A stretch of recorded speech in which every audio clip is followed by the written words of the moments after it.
We're going back to Beatle land. Today is Paul versus George, each with an 80s solo hit that made 25 in the UK charts. So which is going to win today's showdown? Let's find out. Hey, I'm JSB and I am being ably assisted once again today by my friend Bostart. Thanks for joining. You for having me. My pleasure. As some people who've watched the channel before will know, because it's 2025, I am obsessively highlighting as many tracks as I possibly can that made number 25 in the charts. Now, Beatles-wise, I've already done this song by George. I've had enough from Paul's Wings days. And of course, last time Bostart joined me, we had Paul at war with himself, you could say, with My Brave Face and Beautiful Night. So we're back to, hopefully, finally, once and for all, polish off the rest of the Beatles-related 25ers. So we've got a song each from Paul and George, Press and When We Was Fab, respectively. Both 80s hits that reached 25 in the UK and did slightly better in the US. So we're going to hear both and pick our favourite, and then be asking you to do the same.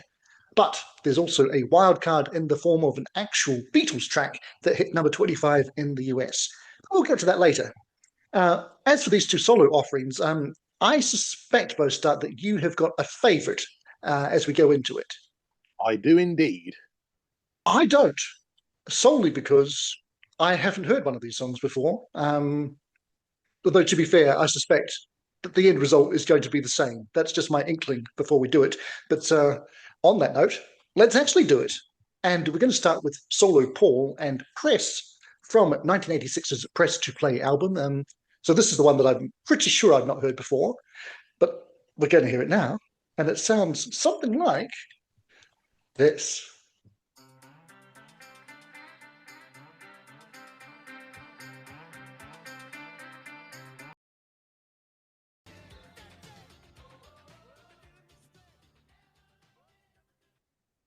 All righty then. Now, if you're wondering where the bulk of that song disappeared to, the music isn't in the video due to copyright, but there will be a link to an extended version in the description below where you can hear all of the tracks with us if you so choose. So, Bostart, at last, I will turn it over to you to give me whatever you want, really, thoughts, facts, opinions, as you desire on that little tune.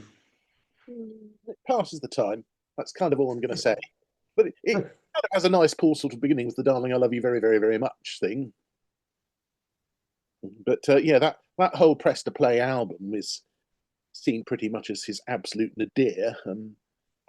I've heard it. I heard it only because someone at school lent it to me. It has a few gems, but mostly, yeah, it's pretty meh. And it sounds like Paul just needs a bit of a break, really, and maybe just play some old rock and roll standards for a bit before getting back to his own material. Of course, he did have a proper resurgence with the proper follow-up "Flowers in the Dirt" a few years later, which we were talking about last time. Yeah, well, I mean, as you said on that video, he went back to just making Beatles-ish, Paulish kind of music rather than trying to chase trends. And this is a clear example of someone in 1986 saying, "How can I be as current as possible?" And it's sounding all these years later quite hideous.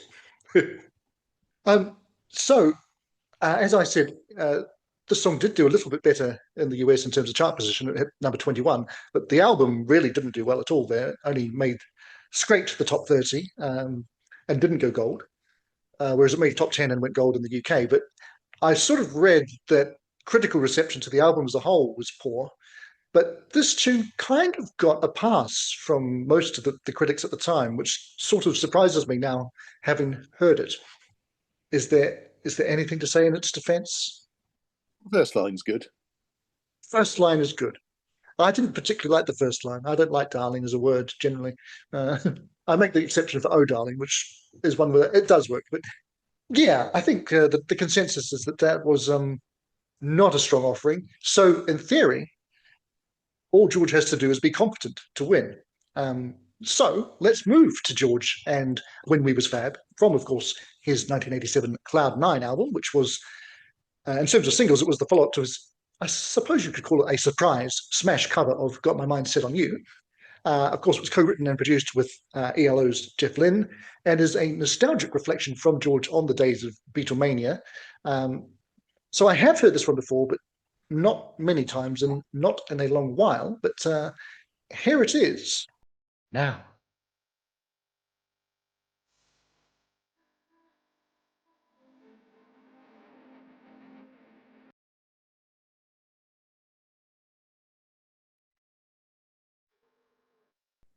5 or 6 silent seconds at the end. I wasn't sure there was something going to pop in at the end, but there wasn't. So, Bostart, what have you got for us on that one? Are you after facts or my opinion?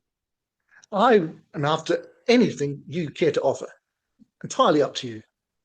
For the track, well, I'm going to offer you a blast of nostalgia. Firstly, I'm going to give the track a big double thumbs up. I'm also going to tell you that I got the Cloud9 album for my 14th birthday when it had only been out for 2 weeks, and Woohoo! for the last year or so, I'd been obsessed with George, but most of his albums weren't widely available, and it wasn't very cool to like solo George at the time. But yeah, I put that album on the turntable and I knew what I'd heard about When We Was Fab, but I hadn't heard it, and I just gave the track a quick spin before I went to school. And then a few months later, it was the second single from the album, and a couple of guys were singing it before we went into pottery. So it's a happy memory. Ah, fantastic. Because we're talking about songs that hit 25. It wasn't a massive single, but did you find that it got a reasonable amount of play? Was it obviously you've got other kids singing it, so it was in public consciousness to a degree at least. Well, I didn't. Well, you say did it get a lot of play? I wasn't one, funnily enough, for listening to a lot of radio growing up. There were maybe 1 or 2 shows a week I listened to, but mostly I was immersing myself in my growing collection. And yeah, it certainly got its fair share of TV play because of the really brilliant video that Godley and Creme directed. Yeah, and I know friend of the channel, Evan David, will be terribly upset that we didn't do the video for this video, but there's no chance that that would stay up, so there was no point in trying. Um, but yeah, I think I have seen it, maybe once upon a time, but it's not really a song I'm super familiar with. I know it better than the Paul track, but I also like it better than the Paul track, and it's not even close, really, is it? I know the track pretty well, and the personnel. Should be said that Ringo, dear old Ringo Starr, is playing drums on it. That probably won't be so much of a surprise. And Jeff Lynne is on bass, and him and George are doing the keyboards between them. Well, apart from Gary Wright, who's from Spooky Tooth, who's on piano. But the real surprise I found is that Bobby Cock, who's playing cello on here, that's spelled K-O-K if you're wondering, he was South African, is the same guy who played the cello on Hey Jude. Oh, I did not know that. So it was a real. I mean, there were obviously lyrical and musical throwbacks to the Beatles sound of what was then only 20 years old. In terms of wins, Paul did slightly better because Press did 21 in the US. This did 23. They were both in the charts in the States for the same amount of time, 11 weeks, whereas over here, Press made 9 weeks in the UK and this only did 7. Just a quick look on Spotify. These days, this is coming up to 10 million streams, so not exactly a massive success in the streaming era. And if I rewind to Press and have a look at that, well, that's only got 654,000. So that tells you how that one has stood up over time. So not too much drama on the song war front, but do you want to officially crown our winner of these 2 songs? When We Was Fab. When We Was Fab, getting the nod from Bostart, getting the nod from me, and getting the nod from the Spotify generation as well. But we're not the only ones with opinions. If you have an opinion, whether you agree with the consensus or if you're a big fan of Press, let us know that in the comments below. But we've also got, as I mentioned earlier, the wildcard entry. I asked ChatGPT which Beatles song made it to number 25 in the US, and it was absolutely 100% certain of its answer. It was also wrong. So, kids, this is why we don't ask AI questions, because it will claim that it knows, but it does not know. It told me with absolute certainty that it was got to get you into my life. But it's not. So, I mean, I could just tell you what it is, or I could try instead.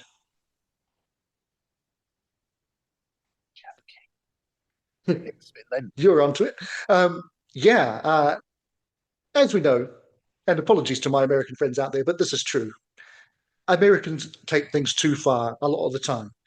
And I tallied it up once, and 1964 alone, they managed to put 30 different Beatles songs into the top 100. Anywho, the tune is taking us back to 1964 and a little album called A Hard Day's Night.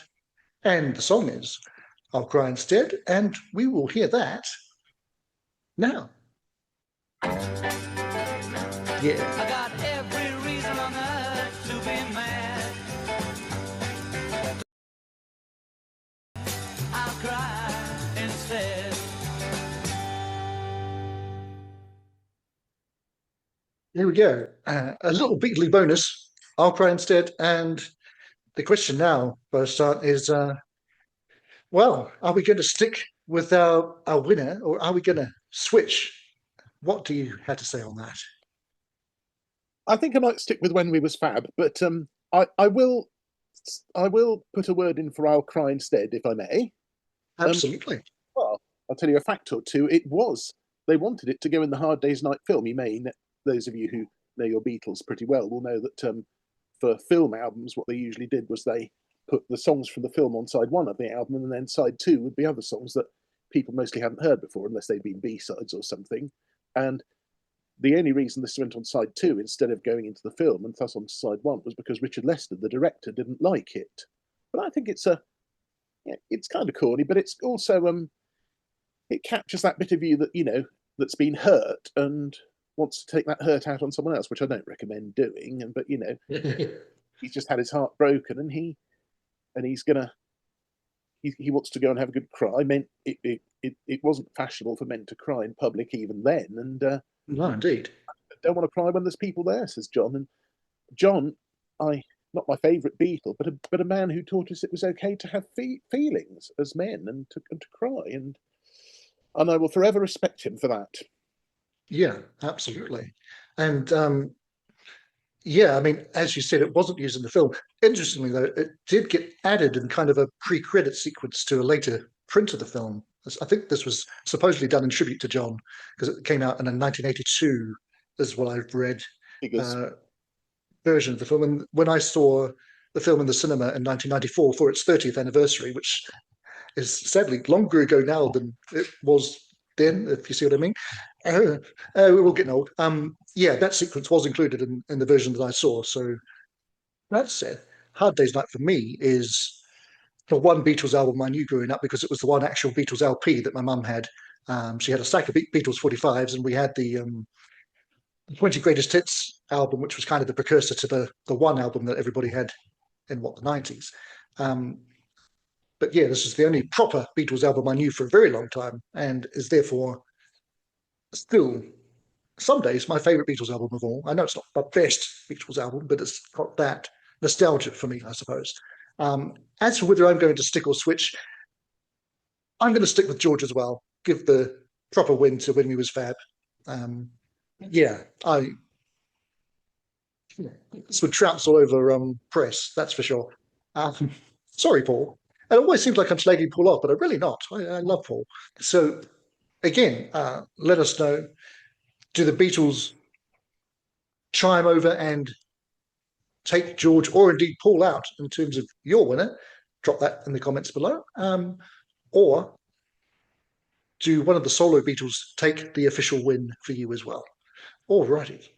Well, that was enjoyable, and we went through the decades and circled around most of the Beatles.